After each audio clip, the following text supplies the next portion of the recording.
แขวงเวียงจันทน์จัดฝึกอบรมให้พนักงานลักแรงเพื่อกักเกียมให้แก่การเลือกตั้งสมาชิกสภาแห่งชาติสุดที่10และสมาชิกสภาประชาชนขั้นแขวงสุดที่5พิธีดังกล่าวได้จัดขึ้นที่สโมสรของแขวงได้มีการฝึกอบรมให้แก่พนักงานลักแรงภายในแขวงเวียงจันทน์เพื่อกักเกียมให้แก่การเลือกตั้งสมาชิกสภาแห่งชาติสุดที่10และสภาประชาชนขั้นแขวงสุดที่5โดยการเข้าร่วมของท่านภูธนูเพชรไสสมบัติเลขาพรรคแขวงเวียงจันทน์ท่านบุญโสนเพชรลาวันประธานสภาประชาชนแขวงพร้อมด้วยบรรณาธิการในคณะกรรมการเลือกตั้งขั้นแขวงและพนักงานลักแรงของแขวงเข้าร่วมท่านบุญโสนเพชรลาวันประธานสภาประชาชนแขวงเวียงจันทน์กล่าวว่าการฝึกอบรมให้พนักงานลักแรงเพื่อกักเกียมให้แก่การเลือกตั้งสมาชิกสภาแห่งชาติสุดที่10และสมาชิกสภาประชาชนขั้นแขวงสุดที่5ได้จัดขึ้นท่ามกลางบรรยากาศที่ทั่วภาคทั่วรัฐทั่วกำลังประกอบอาวุธและทั่วปวงชนลาวทั้งชาติพร้อมเฉลิมฉลองผลสำเร็จกองประชุมใหญ่ครั้งที่12ของภาคเคียงคู่กับการกักเกียมเฉลิมฉลองวันสร้างตั้งกองทัพประชาชนลาวครบรอบ77ปี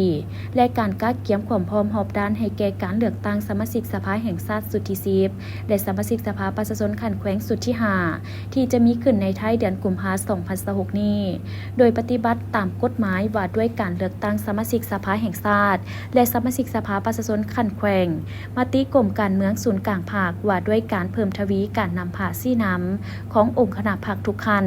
ต่อการเลือกตั้งสมาชิกสภาแห่งชาติสุดที่10และสภาประชาชนขั้นแขวงสุดที่5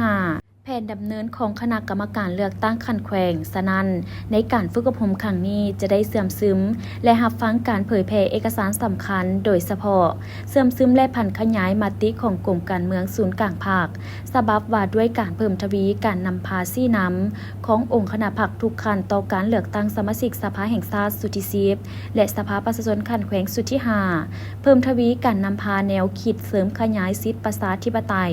ของประชาชนลาววรรณเผ่าเพื่อการเลือกตั้งสมาชิกสภาแห่งชาติสุดที่10และสภาประชาชนขั้นแขวงสุดที่5คำแนะนำของคณะกรรมการเลือกตั้งระดับชาติเกี่ยวกับการกักเกียมโครงประกอบบุคลากรของสมาชิกสภาแห่งชาติสุดที่10และสมาชิกสภาประชาชนขั้นแขวงสุดที่5เสื่อมซึมและจัดตั้งปฏิบัติแผนดำเนินงานของคณะกรรมการเลือกตั้งแขวงเวียงจันทน์เพื่อการเลือกตั้งสมาชิกสภาแห่งชาติสุดที่10และสภาประชาชนขั้นแขวงสุดที่5โดยการนำพาและคณะกรรมการเลือกตั้งขั้นแขวงเป็นผู้เผยแพร่